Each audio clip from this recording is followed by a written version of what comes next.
Welcome back, friends. Today, we're diving into something truly wild. I'm going to cook a giant ramen bowl using an ostrich egg. I've always been fascinated by these massive eggs, and I can't wait to crack it open and see what kind of magic we can create in the kitchen.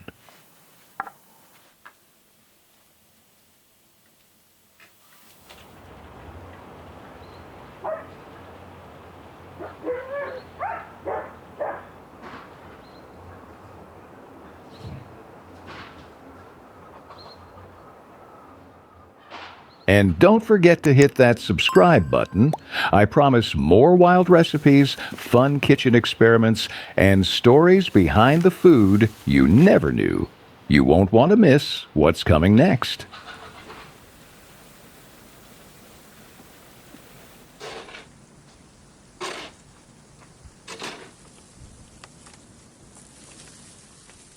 The weather is amazing today, snow sparkling all around while I chop firewood.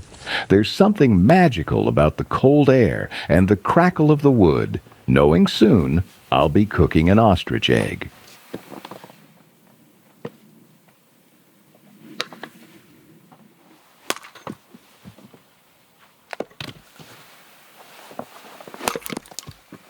Ostrich eggs are enormous. One can be the equivalent of about 24 chicken eggs. I remember seeing one at a market once, thinking it looked like a small basketball. Cooking it feels like stepping into a different world.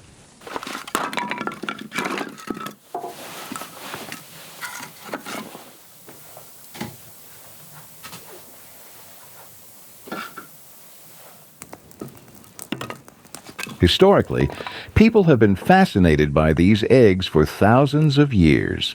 Ancient Egyptians used them as offerings, sometimes painting them with intricate designs. Imagine cracking open something that was once considered sacred.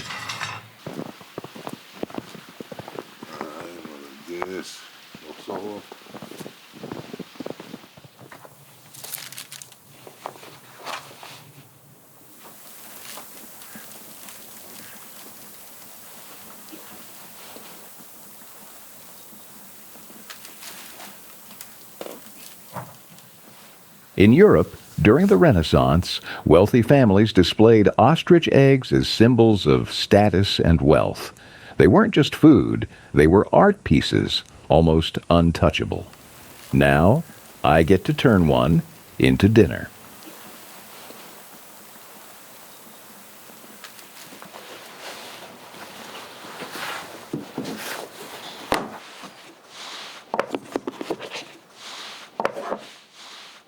Fun fact, in some African cultures, ostrich eggs were used in ceremonies, even to store water. People have always found ways to make these massive eggs useful, beyond just eating them.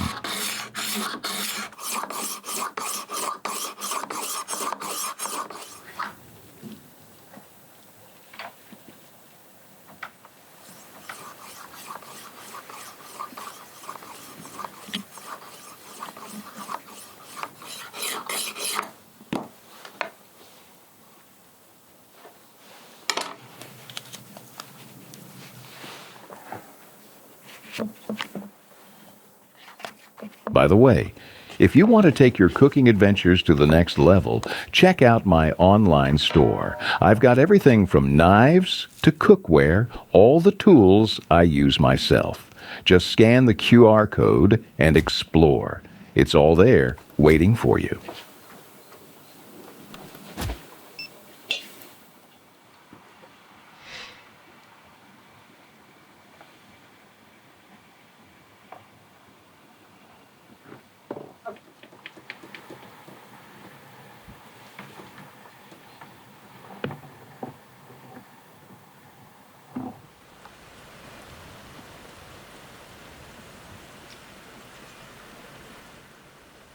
Now it's time to prep the meat for our ramen. I have this beautiful steak here, and I'm rolling it into a tight cylinder. This helps it cook evenly and keeps all the juices inside. It's a simple trick, but it makes a huge difference in flavor.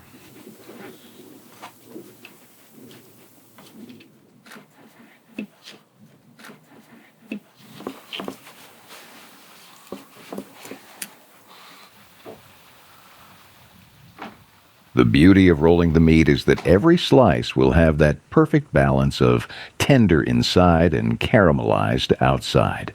I remember watching a Japanese chef do this, and I knew I had to try it myself. There's an art to it that's mesmerizing.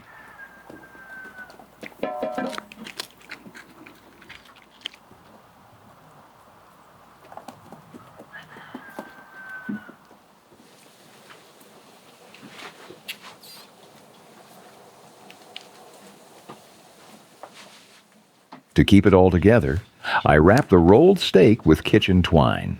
This technique is classic in many cuisines, especially when you want to present the meat perfectly in slices.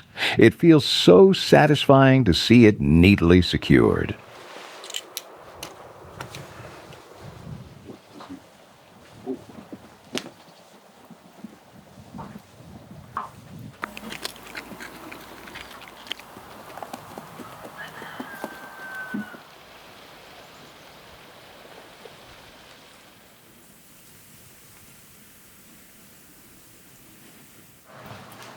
Yesterday, I made this wooden hanging rack for my kitchen tools, complete with hooks. There's something so satisfying about shaping wood with your own hands, knowing that it will hold things I use every day.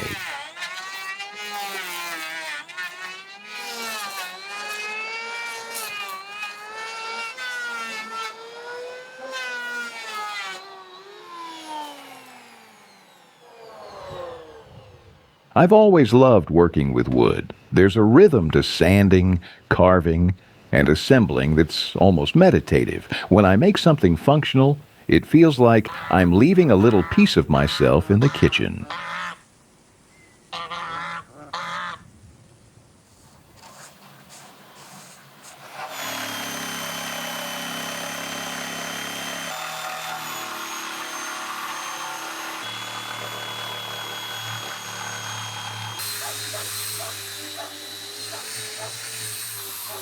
Historically, wooden racks and utensils were crucial in kitchens before mass-produced metal tools. Craftsmen would spend hours perfecting each piece, and those objects often lasted generations.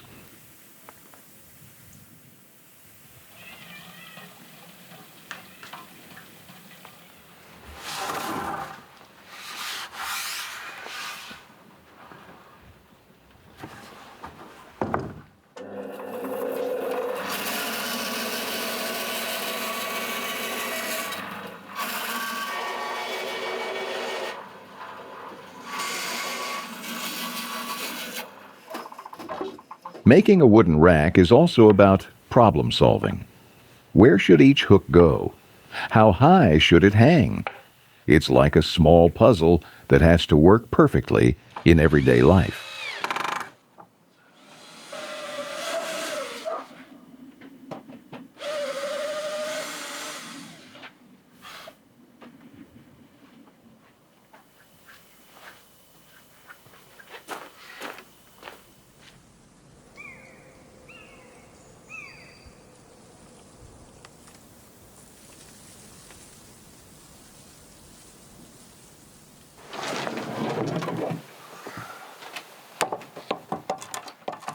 Working with wood teaches patience.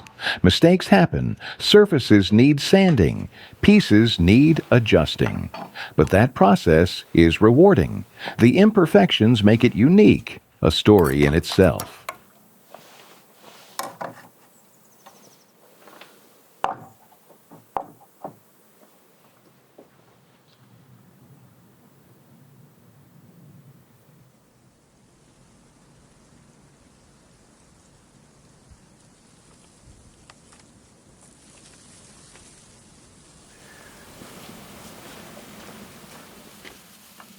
Well, the ostrich eggs are finally ready, and the kitchen smells incredible. Now it's time to prepare the meat for our ramen. I love this part. It's where the flavors really start to come together.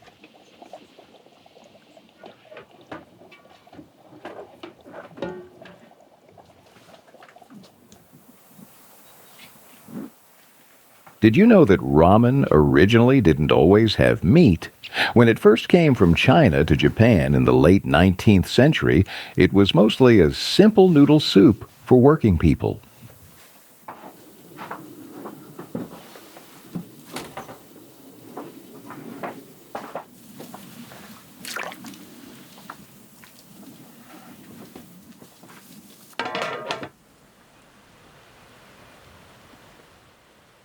It wasn't until chefs wanted to make ramen more filling and flavorful that they started adding meat. Pork belly, especially, became popular in the early 20th century because it was rich and tender, perfect for soaking up the broth.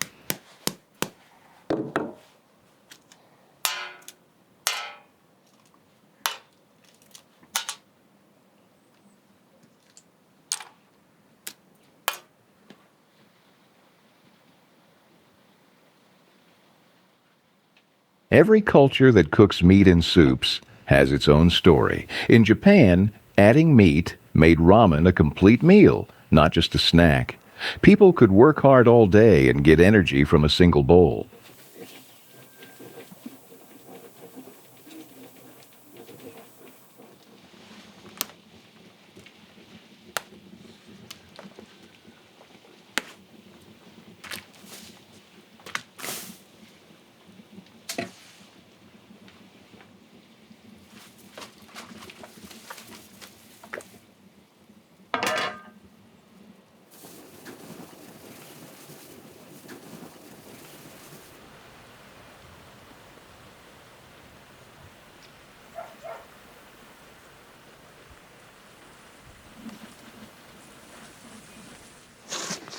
Now it's time to start clearing some of the snow and dig out this little hay holder for the goats. Honestly, everything is completely blanketed in white, and it feels like I'm in my own frozen wonderland. Max, Max, Max.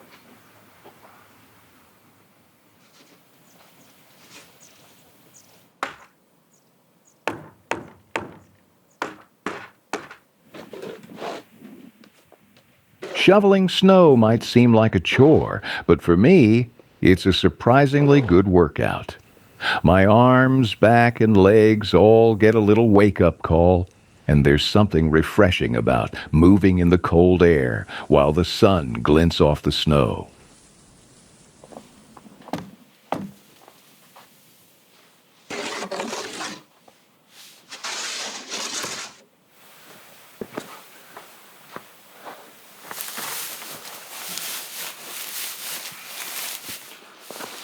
Okay, time to place the hay into the holder. I love how simple things can bring such joy. The goats will have a proper meal, and I get to watch them enjoy it. It's one of those small, perfect moments that makes winter feel cozy instead of harsh.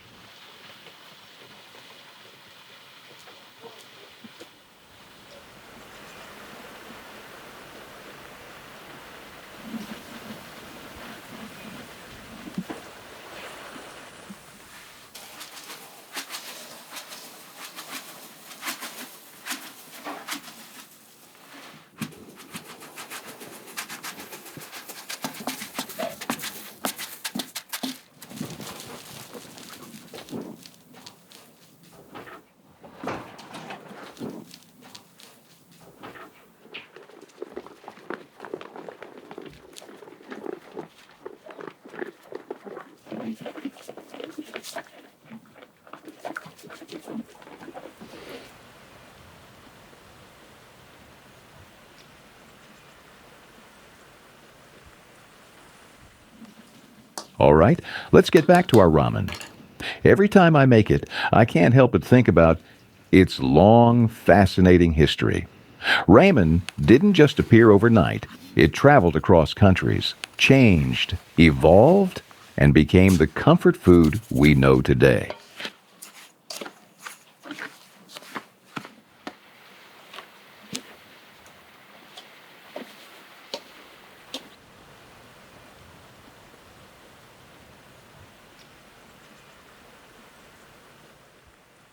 The story starts in China, where wheat noodles were first made thousands of years ago.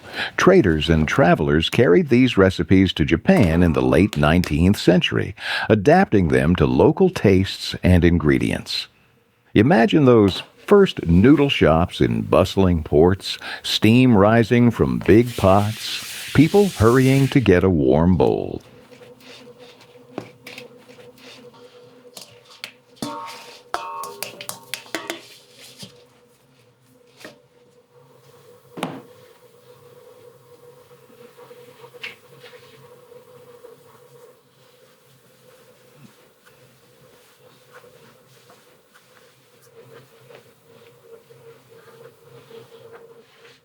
In Japan, ramen was initially considered a cheap meal for workers. It wasn't fancy, just noodles and broth, sometimes with a little garnish. But even then, people experimented, adding soy, miso, and slowly braised meat.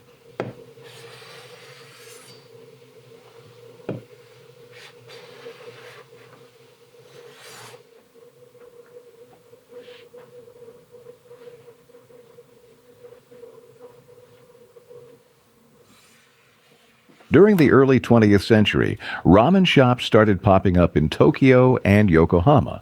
Chefs began to refine the broth, experimenting with pork, chicken, and seafood.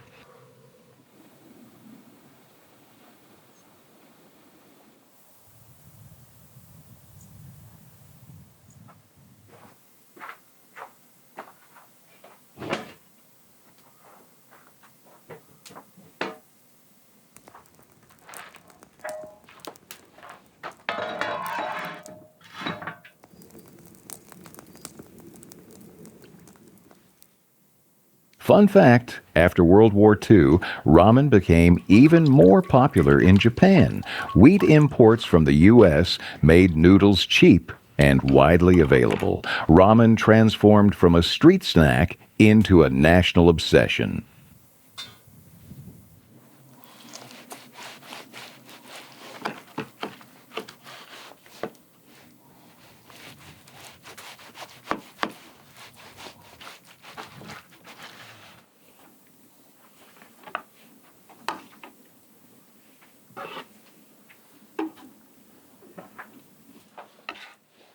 Chefs started creating regional styles. Sapporo is famous for miso ramen, Hakata for tonkotsu pork broth, and Yokohama for shoyu-based ramen. Each bowl tells a story of local culture, ingredients, and taste preferences.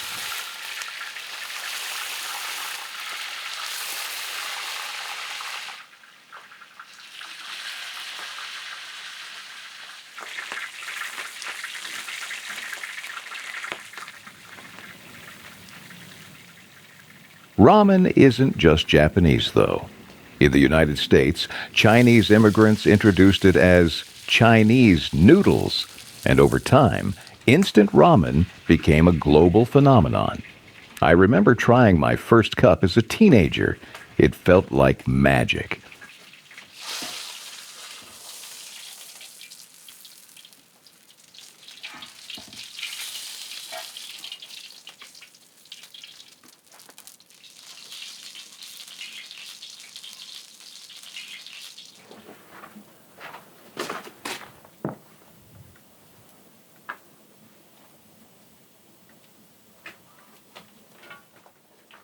Even in Europe, ramen has a growing presence.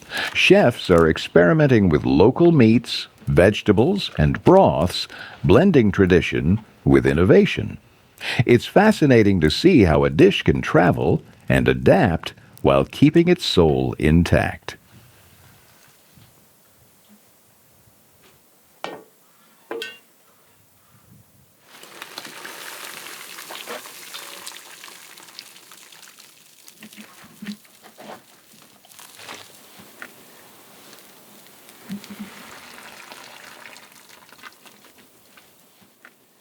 Don't forget to subscribe if you've been enjoying this culinary adventure with me.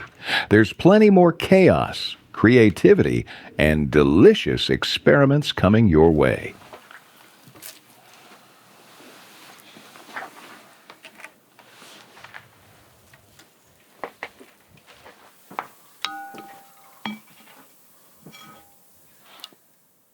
And voila!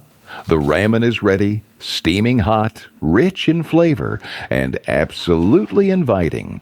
I can't wait to taste it. So, here's to enjoying every single bite. Bon appetit. Soup is